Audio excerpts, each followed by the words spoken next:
Қайырлы күн. Мектебімізде 18-23 сәуір аралығында өтетін экологиялық сауаттылық апталығының негізгі мақсаты экологиялық мәдениетті қалыптастыру, табиғатқа, қоршаған ортаға ұқыпты қарау.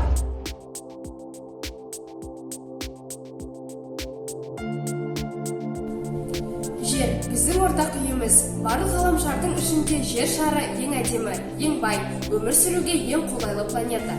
Жерді адамдар, құстар, жан-жануарлар мекен етеді. Жердің 79% судан тұрады. Жер бетінде тек адамдар мен жануарлар ғана емес, өсімдіктер де өмір сүреді. Жер бетіндегі тіршілік адамдар мен табиғатқа ортақ. Демек, табиғат пен адамдардың өмірі бір-біріне тікелей байланысты. Табиғат тіршіліктің құт берекесі. Табиғатты қорғау біздің міндетіміз. Қазіргі кезде экология мәселесі нашарлап кетті. Табиғатты қорғау, сақтау қазіргі жастардың қолында. Қазақ халқында табиғатты құрмет тұтады. Адам табиғаттың патшасы. Жердің байлығын, табиғатын, жан-жануарларды дұрыс пайдаланбасақ, қорғамасақ, жер бетіндегі тепе-теңдік бұзылады, тіршілікке нұқсан келеді.